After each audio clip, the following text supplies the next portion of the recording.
Welcome once again to Syntax Error, your pretentious philosophical pedantic podcast ostensibly about video gaming and related topics therein. Warning, this podcast contains mature language, content, and spoilers. You have been warned.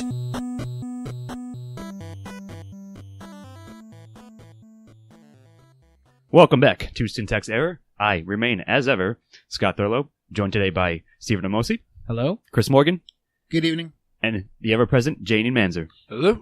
And today we're going to discuss a GDC talk from 2014 that was given by one of my personal game heroes, developers, Ken Levine, in which he sort of lays out his idea. It's a very sort of broad overview, I guess I want to say template that he had in mind that he gave his talk on. His ideas of the future of narrative in games and how to sort of incorporate it and make interesting narrative and have the player like sort of drive the narrative itself more so than before. So it's called Narrative Legos. And he starts off, I'll just say this real quickly, I like Ken Levine a lot, but he's not the greatest speaker in the world, and nor was his accompanying PowerPoint the most accurate thing in the world either. That's true, there were several typos. Well, I don't know. I was kind of amused by the PowerPoint. It was funny, but there were definitely like typos and stuff. So he had a math mistake. But the thing is, it was so funny because there was like one of the characters was a Romeo, and it's just like, I like this, and I have a prejudice against all dwarves, and I write poetry. And as soon as Beth saw the I write poetry, she goes, I would hate Romeo. Yes. Well, I mean, that's funny. It's a little example, but no, but I mean, sure. Some of the cleverness works, some of the cleverness didn't. Right. So he basically takes like the sort of like standard fantasy fare and tries to describe like how his vision of how to do interesting interactive narrative that is largely player driven and not, I think the term he uses is authorial. So like preordained events don't just happen at a certain point. They sort of more organically emerge from based on what you had to do and like what your options are.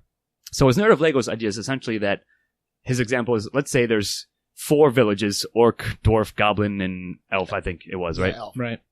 So within those, like, it's sort of like your standard fare, like your NPCs populate the world, etc., blah, blah, blah. But within those, each of those 4 places, locations, has, say, arbitrarily, I think he uses 5 stars, in quotes, like 5 NPCs which have passions, is what he also describes it as. So it's sort of like at the end of the day, he does admit that basically his idea comes down to a zero-sum game. Mm-hmm. But again, it emerges organically. So I believe his example is something like you encounter Orc Blacksmith Guy, and Orc Blacksmith Guy has 3 things that he's interested in. Do you guys remember? He hates elves. Hates elves, yeah. He likes the old gods. Right. He wants to build a temple to the old gods. And something else, like whatever, like some third and he loves, trait. He had a Barbara the... Oh yeah, he's in love with some other NPC or whatever. He keeps throwing in these love stories. Right, Yeah. so it's like, basically, like, you take that as, apply that little paradigm to every star NPC in every village, and it basically is like a slider. So it moves like you do X quest that involves something that he likes or dislikes, and that moves, and that changes his, I believe it's micro passions and then macro, like, alignment, if you will. Grady?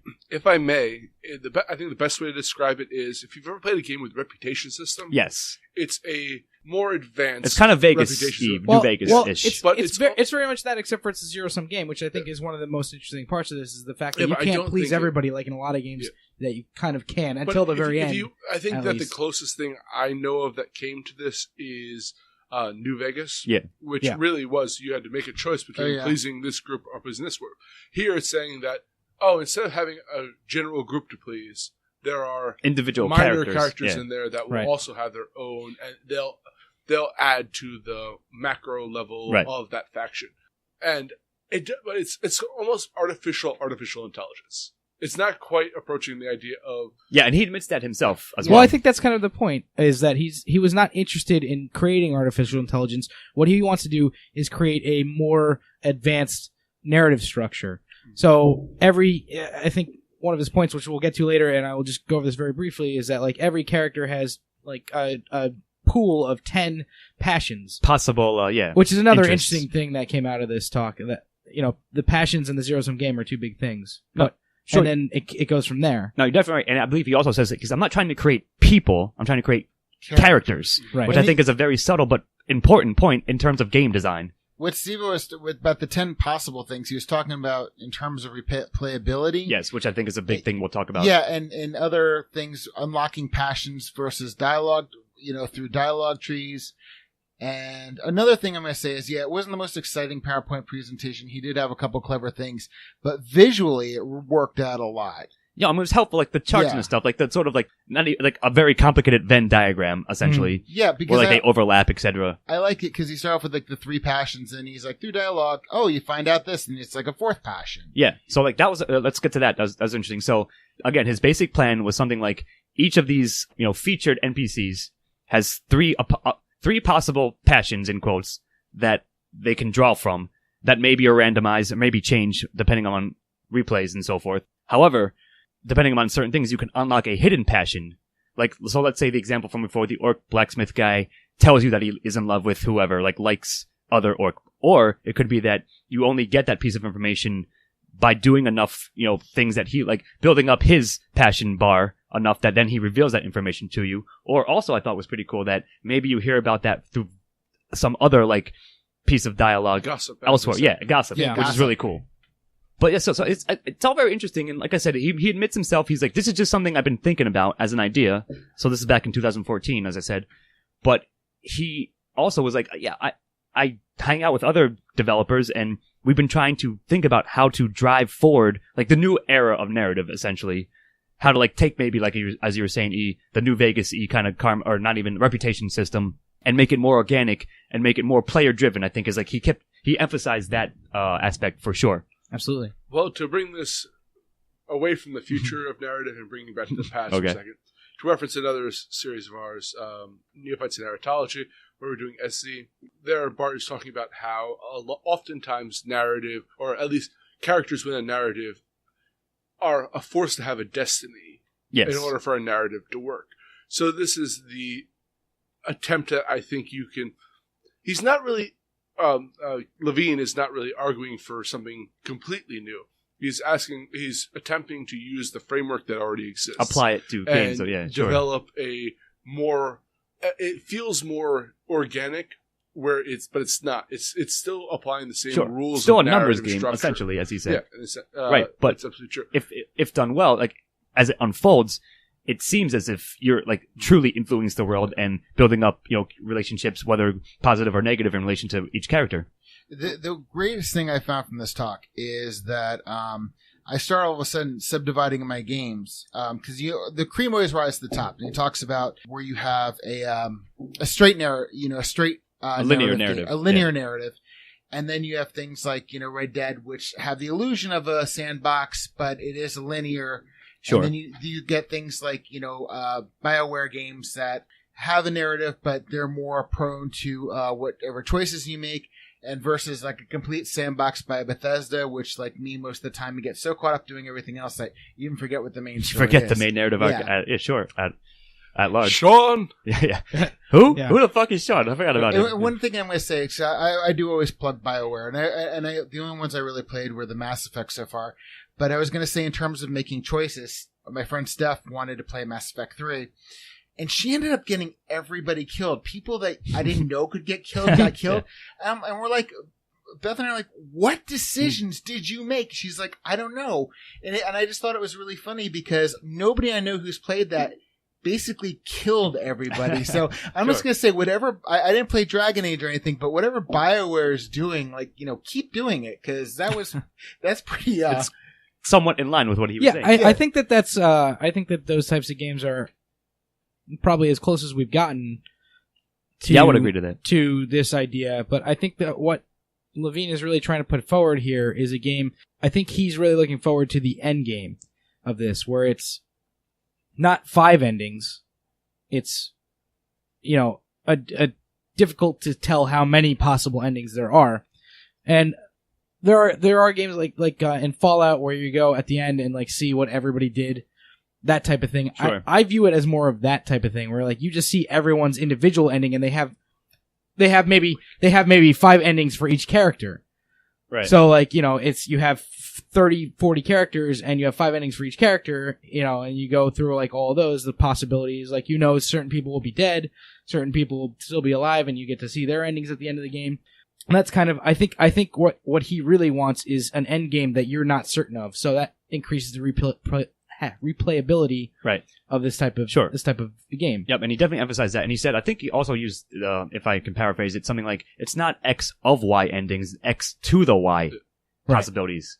But he also references early on that one of his biggest influences for this is Civilization. Yes. Yeah. So it's taking a idea of the open worldness where you could have a completely different experiences playing one Civilization game, one session of it to another. Right. He's saying that RPGs should learn from those Well, that's what he's saying. Where it's not out of...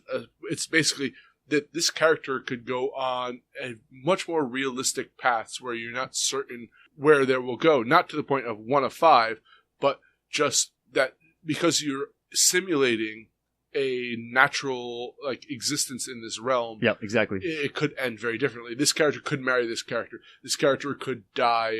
This character could become your arch enemy. All the same character, but in different playthroughs. Yep.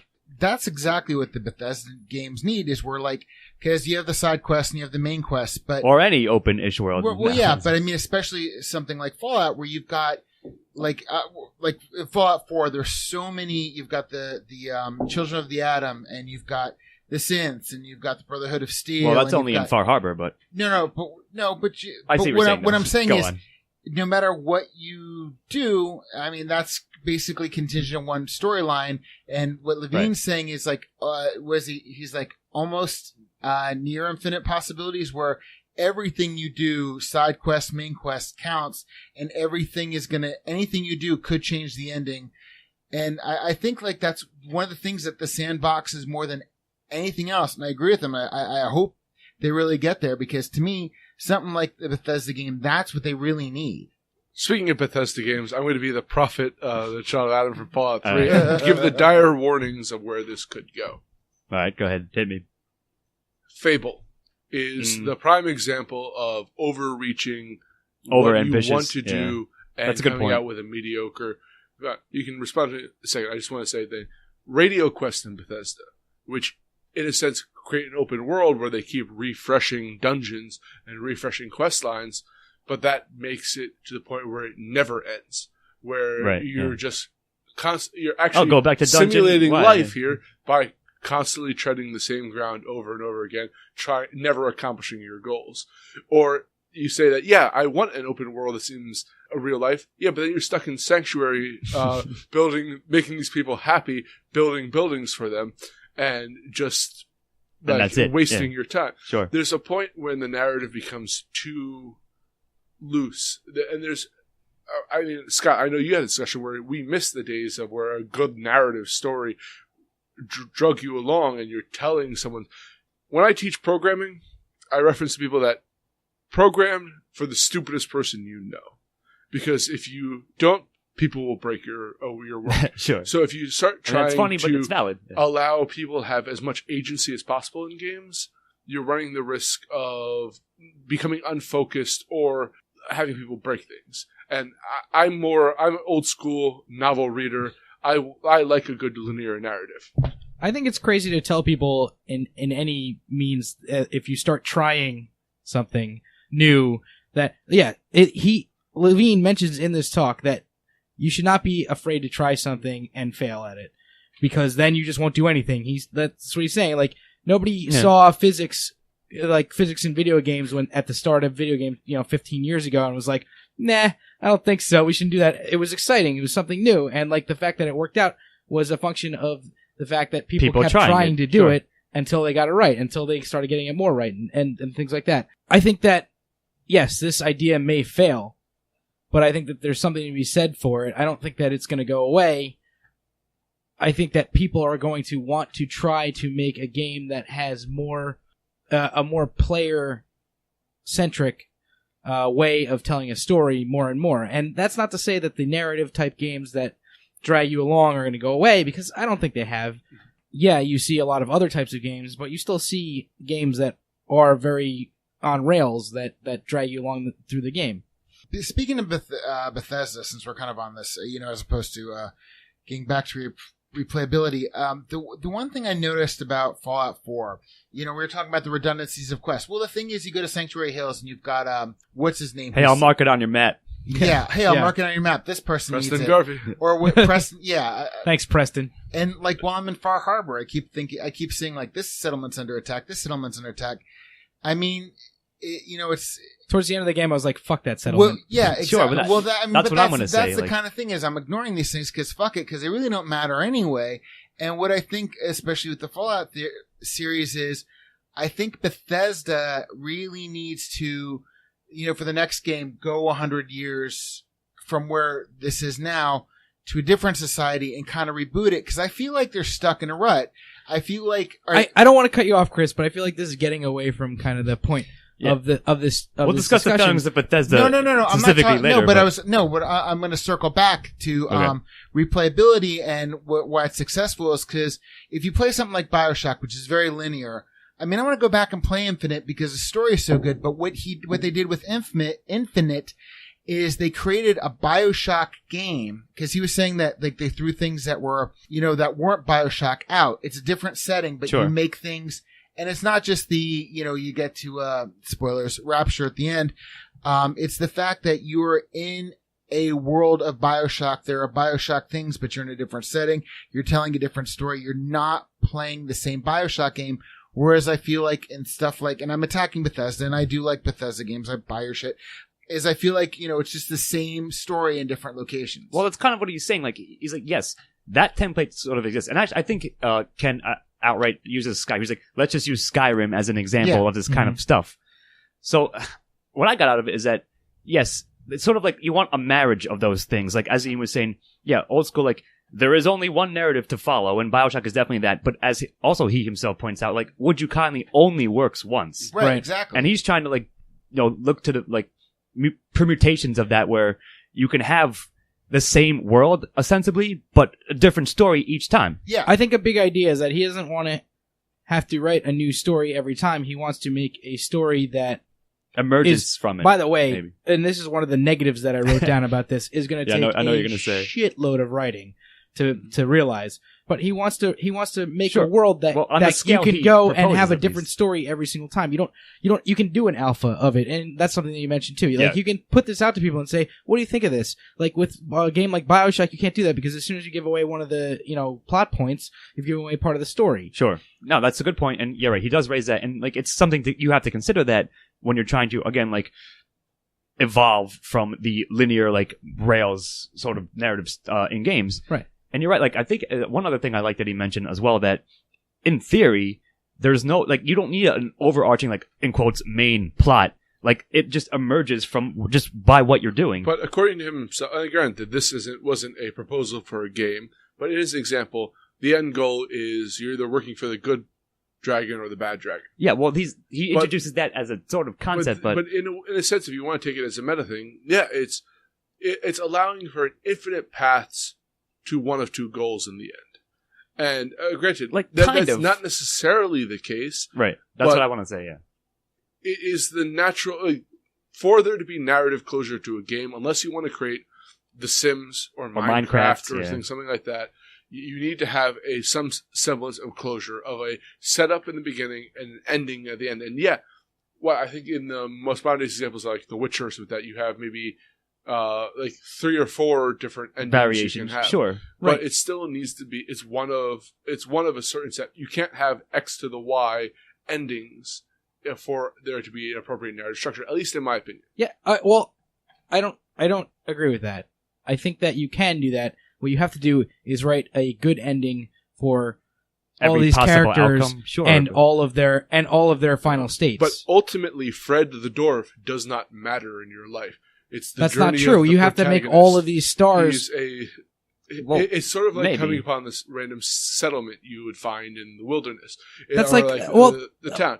The ultimate goal of the protagonist is for him to have a conflict and him to resolve, defeat his antagonist and resolve that.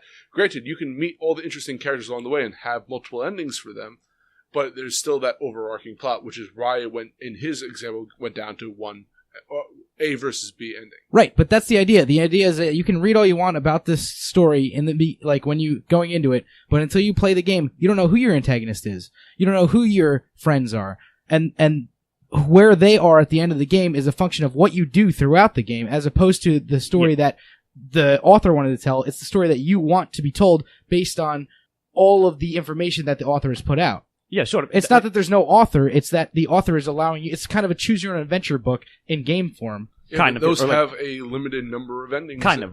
He's not saying it's unlimited. That's not what he's saying. What he's saying is that it's there is a different ending depending on your actions, and there can be any number of your actions that lead to different endings. One final thought on this, and it's not really directly a counter to what you said, but I view storytellers quite a lot like magicians. And the idea is that they have to give people the illusion of their agency. More so in games. In order to get the result they want. And if you start allowing people to run willy-nilly over a world, well, yeah, granted, I get the idea. I think it's interesting, the idea of having fresh, unique supporting characters every time you play this. But I don't know if that will work on the meta-narrative to the game. I mean, sure, I think that really has to do with the author, with the writer.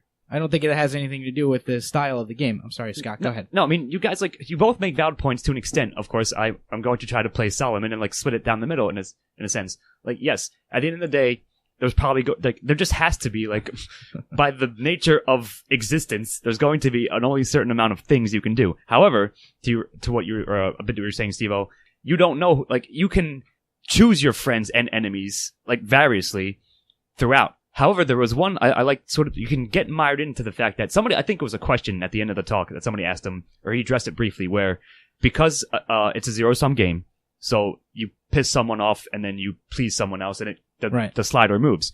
What if you just, waver between all of that the entire time, thus being in the middle of the road?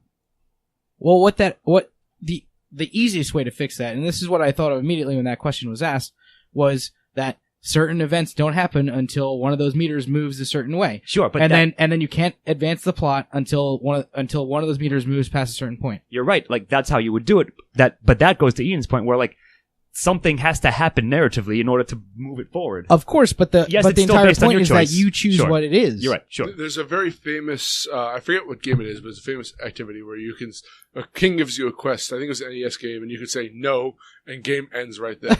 Yeah. And unless they're including those kind of endings throughout, where you say, I'm tired of dealing with orc, elf, bullshit, goblin, and whatever politics. I'm gonna become grow grain for the rest of my life, and that's the ending scroll.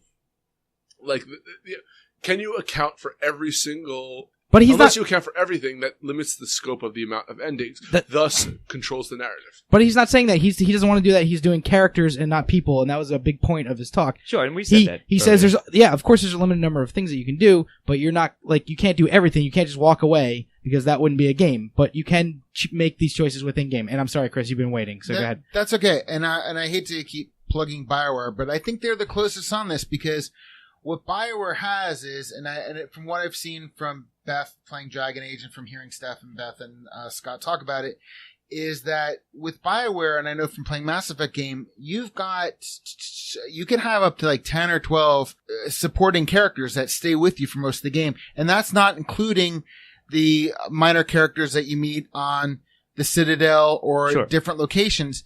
But I think the disappointment, speaking directly to Mass Effect, is you have all these variables, and you only came up with 3 or 4 endings. Right. That's exactly what they have to do is treat this as object-oriented programming, where let's deal with 8 characters, and and there could be and you whittle down the ending possibilities. Of course, it's going to take a shit ton of writing. But if you treat each object independently as opposed to an independent quest, but the outcome of it, so it's hard to explain without a diagram, but which is why he himself used diagrams. Yeah, exactly. Which is why I gave props to him for that much. But the thing is, if you treat it where there's a bunch of variables, let those dictate it, and you don't need 3 or 4. You can write 6 or 8 endings, but the endings can be combined into different combinations. Sure, which goes would be a narrative Lego, if you will. Yeah, exactly. And I'm saying that they're so close to it. That's what I'm saying. So again, this was 2014, so 2 years ago at this point, and it was sort of his vision of the future, of how he saw how games could be done in that way. those games existed. Bethesda stuff, the BioWare stuff, that all existed back then. It's just that he was sort of trying to expand the horizon of that and like think of a way to expand upon that and make it as interesting, if not more. And yes, to your point, Steve, I agree with that. It was funny that, yeah, it's going to take a shitload of work to write all that, like, the possible combinations, blah, blah, blah. But if they're in there, then to what we were saying about the replayability thing, yeah, I can now have literally like 5 different stories. A character has completely different interests, and I could see like a little branching thing that wasn't possible before. Yeah. I can find a million. I'm going to say it. Even though I might have been the antagonist of this podcast, I like the idea, and your passion meter's going down. Go on. But that's what it comes to, is that I can nitpick this thing to hell if I want to. get it. Of course, you can. And it's not a full-fledged project. It's an idea he's presenting, and I respect what he's attempting to do. I think that's the thing to keep in mind. Yes, you're right. Of course, and like in theory, I also could. You can poke holes in a lot of it, but the point of it is that it's. Because it's so broad, it's just sort of a vision. And he even himself, he's like, I don't know if this is going to work. It's just something I and a couple of my friends in the industry have been thinking about and talking about, and they're interested in to see what we can do if it's possible. And to completely flip-flop with Ian on my point, I honestly don't know if something like this would work. I think it's a ton of work. It has to be done right. It has to be written well, and it has to be done in such a way that it is and he talks the entire time about making these meters transparent, making sure that the players know that where their meter is. But I don't know if that needs to happen. Like, that was kind of one of the points that I was like, I don't know if that's really the most important thing about this. Like, he was harping on how important that was a lot, and kind of. I think that would be programming interesting. For, as Scott would say, the LCD is making sure that, like, yeah, I would like a game which I have to keep track of what people like, in order to make sure that he's a diplomacy angle there. Yeah. I like the idea of diplomacy. I like the idea of having to keep track of what kind of gifts people like and what kind of, like, this person hates elves, but we're trying to make peace between their factions, so let's keep this person in the back.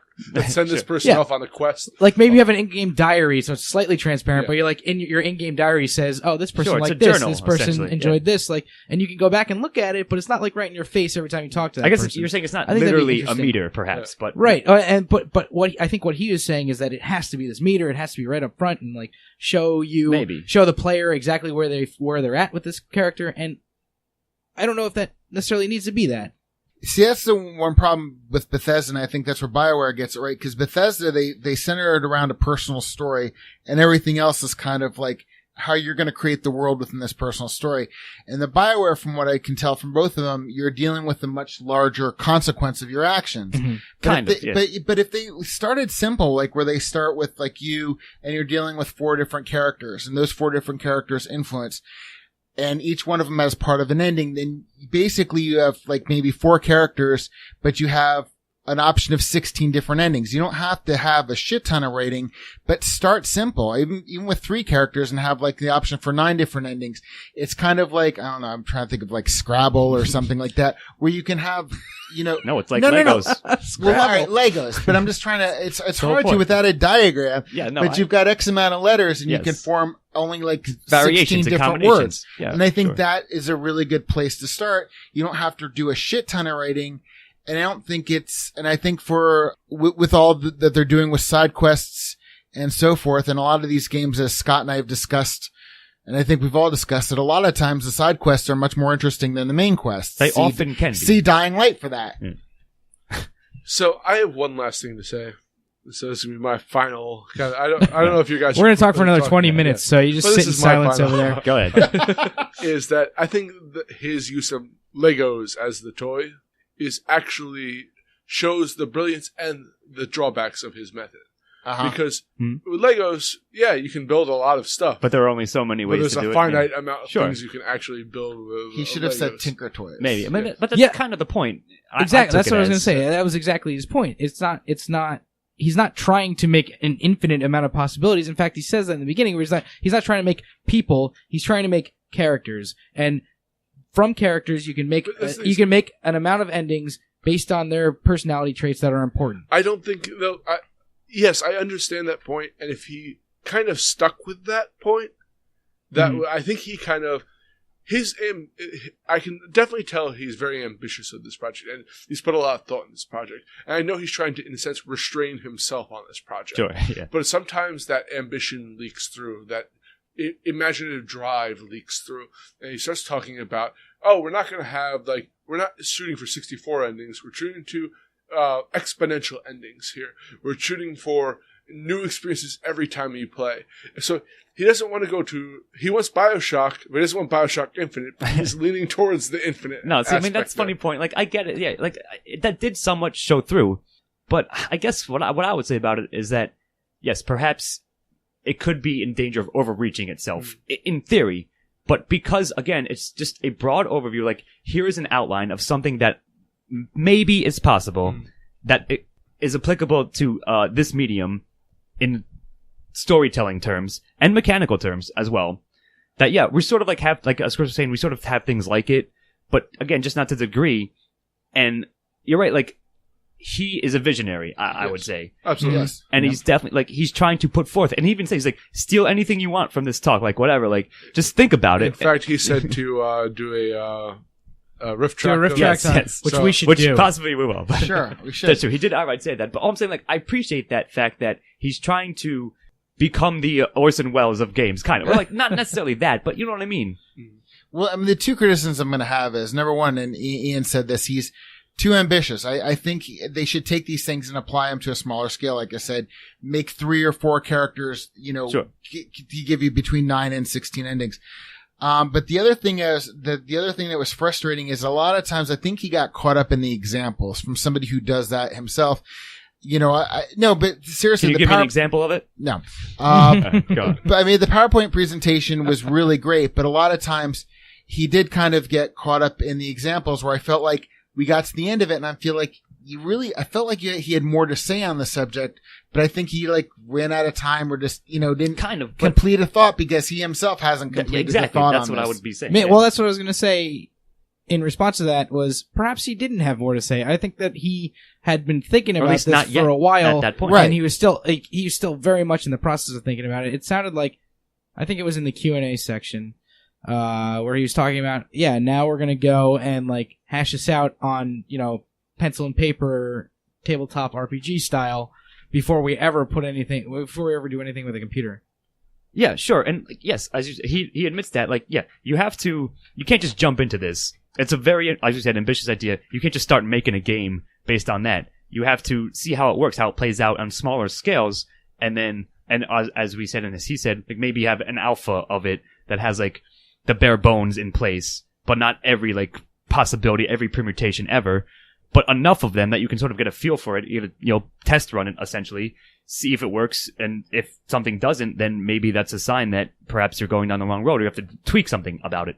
But just overall, regardless, I like I said, I respect him a lot. I like his ideas, and this was one of the most interesting ones that I had seen, and I figured it'd be a good one to talk about. So we'll see if a game as such is ever going to be made, or if anyone, like, as he says, steals the ideas and tries to implement something like it. But I think it'd be interesting to see whatever does come out of it, in whatever way they try to use it. And the one thing I think we forgot to mention was the add-on versus add-in. Yes, that was a big part. That was a good. That's That kind of was the DLC discussion. But I mean, the thing is, he said, like Burial at Sea, I thought was probably one of the greatest add-ons ever. Sure, but it is he in didn't fact, say that, Chris. You're saying that. No, right? I said that. Yeah, but Me personally says it because it completes the circle, which of the BioShock worlds, which I thought was fantastic. Sure, but it is in fact an add-on. It's an add-on, yes. But like something like Fallout 4, most of the add-ins are the construction stuff, like things you can improve the things, right. And the actual mechanical DLC, and not and actual DLCs are systemic, yes, are add-on. Exactly. But then again, keep plugging BioWare, but they're so fucking close because they have both at the same time. Ken should go work for them. Is what Yeah, you're saying, maybe he should.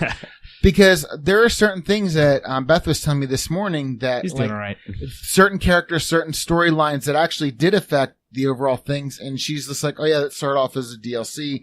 And when as the game went on, they released him. If you buy the game now, that they're part of the package. Sure. And to me, it's like, it's an add-on that's also an add-in. And I thought that part of the conversation was really, really interesting. It's a quantum mechanical DLC. But I get it. So all I'm saying, like, it's all very interesting, at least to think about. I like to. Like, it drives discussion for sure. And I think that's basically why he gave that talk at all.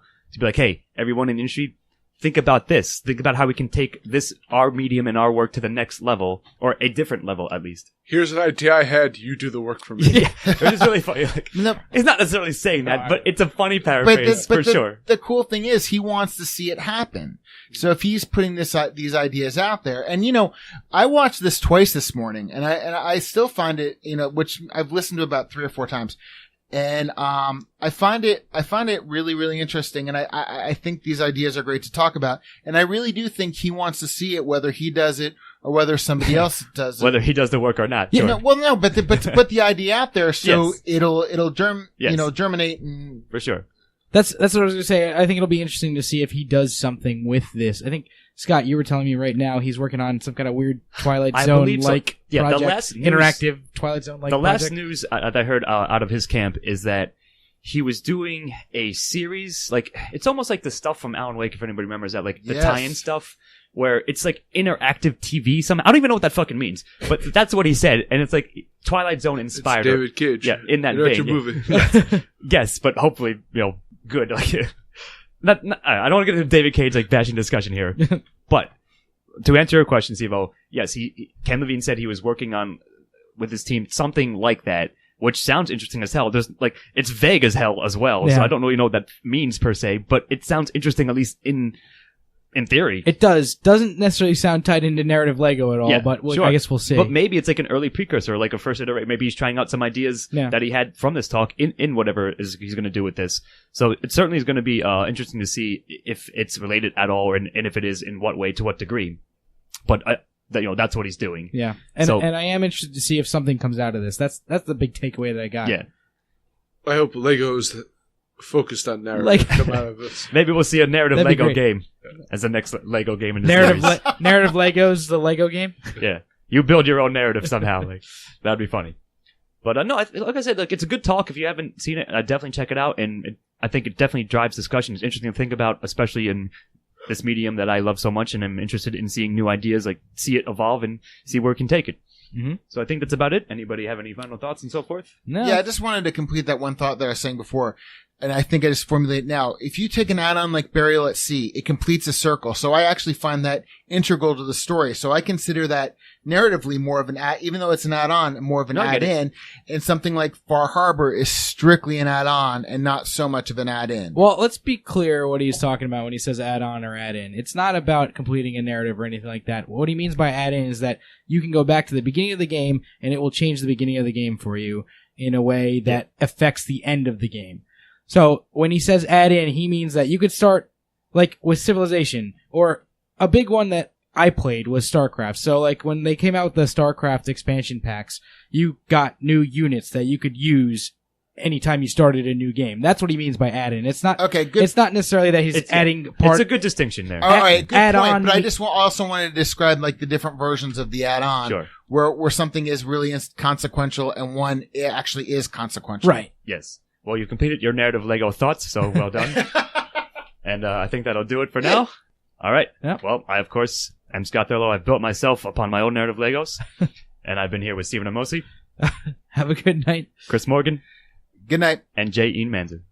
I'm having the pirates fight the knights, and the dragon came out and burnt their ship. I love Legos, so all right, play with them now. Well, sounds good. We'll see you in that game. Good night. This has been Syntax Error. Thank you as always for listening, and we will see you next time. Music by Stephen Armosi. Editing and engineering by Scott Thurlow. Syntax Error is part of a Lost Signals Productions. All rights reserved.